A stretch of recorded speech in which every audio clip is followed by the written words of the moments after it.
Hey, Shalom, guys. Welcome to another episode of Heaven, Hell, and Life After Death. And today, specifically, we're going to be talking about what happened to Elijah. Now, the verse that everyone goes to is 2 Kings chapter 2, verse 11. And this is what it says. And as they were walking along and talking, behold, a chariot of fire appeared with horses of fire, and they separated the two of them. Then Elijah went up by a whirlwind to heaven. So, based off this verse alone, it seems very clear, straightforward that Elijah went up to heaven. And this is one thing that Christians will say all the time, that Elijah was one of the people who went up to heaven. He never experienced death. However, when we read through the rest of the Bible, when we get into the New Testament, John 3:13 says this: no one has ascended into heaven except he who descended from heaven, the Son of Man. Now, of course, this is what Yeshua himself is saying in reference. He's saying that no one has gone up to heaven or come down from heaven except himself.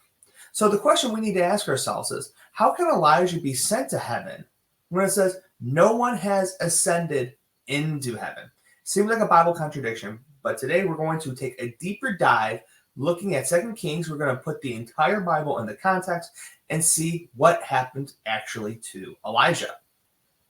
So, in the very beginning, we see three instances of Elijah being sent. So, the first one appears in 2 Kings chapter 2, verse 2, and it says, and Elijah said to Elisha, stay here, please, for the Lord has sent me as far as Bethel. In verse 4, it says, and Elijah said to him, Elisha, please stay here, for the Lord has sent me to Jericho. And finally, in verse 6, it says, and Elijah said to him, please stay here, for the Lord has sent me to the Jordan. Now, here is Elisha responding to what Elijah has said. So again, starting in verse 2, he says, but Elisha said, as surely as the Lord lives, and as you yourself live, I will not leave you. So they went down to Bethel. In verse 4, but he said, as surely as the Lord lives, and as you yourself live, I will not leave you. So they came to Jericho. And then finally, in verse 6, but he said, as surely as the Lord lives, and as you yourself live, I will not leave you. So two of them went on. Now, during these times, twice, we knew that the prophets and the sons respond to Elijah himself. So looking at 2 Kings chapter 2, verse 3, it says, then the sons of the prophets who were at Bethel went out to Elisha and said to him, are you aware that the Lord will take away your master from over you today? And he said, yes, I am aware. Say nothing about it. 2 Kings chapter 2, verse 5. Then the sons of the prophets who were at Jericho approached Elisha and said to him, do you know that the Lord will take away your master from over you today? But he answered, yes, I know. Say nothing about it. And finally, we get a response from Elijah himself in 2 Kings chapter 2, verse 9. When they had crossed over, Elijah said to Elisha, ask me what I should do for you before I am taken from you. And Elijah said, please let a double portion of your spirit be upon me. So let's do a quick little recap over here, just so we understand 2 Kings chapter 2 in the fullness of the context. So first, Elijah told Elisha 3 times he was going to leave. Elisha told Elijah 3 times he was not going to leave. He will not depart from him. The sons of the prophet told Elisha twice that the master was leaving. Elisha tells them he knows, but he doesn't want to talk about it. And then finally, Elijah asks Elisha what he wants before he is taken. So clearly here, Elisha is completely devastated that his master is going to leave, and he just does not want to talk about it. He does not want this realization to come true, okay? And I think this is very important as we're looking at this in the picture of God wants to take Elijah away from Elisha, because clearly God feels like Elisha no longer needs a teacher. He is able to go on his own, and God has plans for Elijah and Elisha, but it's hard to separate them when Elijah refuses to leave his master. Now, going into 2 Kings chapter 2, verse 11, we're going to take a deeper dive look into this verse that everyone uses to show that Elijah went up to heaven, which says, "And as they were walking along and talking, behold, a chariot of fire appeared with horses of fire, and they separated the two of them. Then Elijah went up by a whirlwind to heaven." So the whirlwind here is Strong's number 5591, which simply just means a stormy tempest whirlwind. And some examples I have to show this is Isaiah 40:24, which says, "On them and they wither, and the storm carries." Psalms 55:8, "From the stormy wind and tempest." Jeremiah 23:19, "Behold, a whirlwind of the Lord." And Job 40, verse 6, which says, "Job out of the storm and said." And the next word we're going to look at is heaven right here. So again, heaven here, the Strong's number is 8064, which simply just means heaven or a sky. In Genesis 1:8, we have a firmament heaven, Genesis 1:26, and over the birds of the sky, Genesis 7:19, under everywhere the heavens, and Genesis 6:7, and the fowls of the air. Now, it's also important to realize that there are different heavens that are talked about throughout Scripture. So when we say heaven, there's different meanings behind it, and we will look at those examples right now.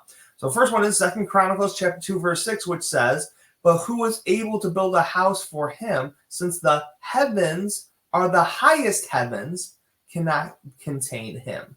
So there's different heavens that we're talking about. 1 Kings 8:27, "But will God indeed dwell on the earth? Behold, heaven and the highest heaven cannot contain him. How much less his house, which I have built?" Nehemiah 9:6, "You have made the heavens, the heaven of heavens, with all your lights." So now we're talking about a heaven of heaven of heavens, and the highest heaven. So again, there's different heavens here, and we will continue because there's more. In 2 Corinthians 12:2, it says, "Such a man was caught up to the third heaven." Deuteronomy 10:14 says, "Behold, to the Lord your God belong heaven and the highest heavens, the earth and all that is in it." And Job 22:12 says, "Is God not in the height of heaven? Look also at the highest stars, how high they are." So we're all talking about different heavens here, and there's different reasoning behind them. So the best way to put this all in perspective is when Paul here mentions that there is a third heaven. Normally, when we put everything into context, we see three types of heavens. So the first one is just the sky that we're looking at. The second heaven would be space beyond that, which is in the stars. And the third heaven is the spiritual realm where he lives. So in the previous verses, when it talks about the heaven of heavens, we're talking about not just the sky, but space altogether. That is the context of what is being talked about. The heaven of heavens is the space, the outside, something that is beyond our reach, but we can see it, but God is above all that. So it's not talking about a sky or a space, but instead a spiritual realm, which then Paul makes a reference to. That third heaven, that spiritual realm, that is what Paul was talking about, where he dwells. That is where God dwells ultimately. Now, when he was taken up, there is a reference of a letter that I want to read real quick that it says Elijah wrote. And this is what it says. In 2 Chronicles chapter 21, verse 12 to 15, it says, "Then a letter came to him from Elijah the prophet, saying, This is what the Lord your God of your fathers David says, because you have not walked in the ways of your father Jehoshaphat and the ways of Asa, king of Judah. You have not walked in the ways of the kings of Israel, and have called Judah and the inhabitants of Jerusalem to be unfaithful, as the house of Ahab was unfaithful. And you have also killed your brothers, your own family, who were better than you. Behold, the Lord is going to strike your people, your sons, your wives, and all your possessions with a great plague. and you will suffer severe sickness and disease with your bowels until your bowels come out because of the sickness day by day. Now, interestingly, this letter comes after Elijah supposedly went to heaven. So here, we know this letter was written long after the whirlwind took Elijah because Jehoshaphat was king at the time, and it was a number of years before his son Jehoram became king. This fact is evident in the text because after Elijah was taken, Elijah spoke with King Jehoshaphat. Elisha spoke with the king Jehoshaphat. So here we see 2 Kings chapter 3, verse 11, which says, "But Jehoshaphat said, is there no prophet of the Lord here that we may inquire of the Lord by him?" And no one of the king of Israel's servants answered and said, "Elisha, the son of Shaphat, is here, who used to pour water on the hands of Elijah." The Bible explains that Jehoram, son of Jehoshaphat, did not begin his reign as king until the death of his father. So 2 Chronicles 21:1 says, "Then Jehoshaphat lay down with his fathers and was buried with his fathers in the city of David, and his son Jehoram became king in his place." And of course, in 2 Kings chapter 8, verse 16 through 17, "Now in the 5th year of Joram, the son of Ahab, king of Israel, when Jehoshaphat was the king of Judah, Joram and the son of Jehoshaphat, king of Judah, became king. He was 32 years old when he became king and reigned for 8 years in Jerusalem." Now, when we compare the texts themselves, it even shows that this event of Elijah writing the letter came way after. So when we compare Chronicles and Kings concerning the letter of Elijah, in 2 Kings chapter 2, verse 11, Elijah was taken. In 2 Kings chapter 8, verse 16 and 24, correspond with 2 Chronicles 21, verse 5 through 10. This is Jehoram, king of Judah. So this is over 6 chapters difference between the events of Elijah was taken and Jehoram, king of Judah. But now in 2 Chronicles 21, 12 to 15, Elijah writes his letter and it is received by the king. But after that letter, we then go into 2 Kings chapter 8, verse 25 to 29, and to correspond with 2 Chronicles 22, 1 through 6. And Isaiah is the king of Judah. So clearly Elijah's letters was written after he was taken. And this is one of those nuggets where something is specifically mentioned in the Chronicles, but is absent from the Kings, which that it's really nice where we have 4 gospels, we can line them up. Some things are mentioned in the gospels that aren't mentioned in other gospels, but we have the one which shows it actually happened. No one questions the authenticity of Chronicles. So we know this happened. This is from a different perspective. Whoever wrote Kings was just unaware of the letter that Elijah was written. But because it was written and it was recorded, that is why it's in the book of Chronicles. That's why we can read them side by side to get a bigger picture of what actually happened. So now we have to think to ourselves, if Elijah was actually in heaven, if he was in the spiritual realm that a lot of Christian pastors today preach, how was he able to write a literal physical letter? So going on. The only logical conclusion is that Elijah was taken up into the sky, not the highest heaven, and transported to another location on earth. He was able to write a letter to King Joram because he was still living on earth during the reign of King Joram. 2 Kings 2:16.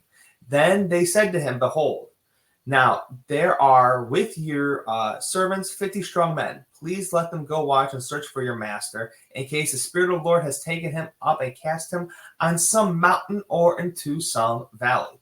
But he said, "You shall not send anyone." The Bible does not contradict itself. No one other than Yeshua has ascended into heaven, not even Elijah. So it is very clear here that they even had an understanding based off of verse 16 that he was sent to another location, that he was not physically taken up. This belief that he was literally taken up to a spiritual heaven was later developed. It was not actually believed and understood by the Bible writers during this time. He was simply removed. Why did he have to be removed and taken off to another place? Again, Elisha did not want to leave his side. He refused to the point of where God had to send down a fiery chariot by a whirlwind and to move him off into heaven to another spot. A perfect example of this is when you watch an airplane take off. An airplane disappears in the sky. We don't see where this airplane goes, but we know it goes to another location. It doesn't magically just go into a spirit realm. The same thing happened here with Elijah. He was taken up to the sky or to heaven, and he disappeared into another location on the earth, not literally going to the spiritual heaven. So again, this is the conclusion of the matter here. I hope you all enjoyed this teaching. Please let me know what you think about the video in the comments below. Please like, share, subscribe. And with that being said, everyone, shalom.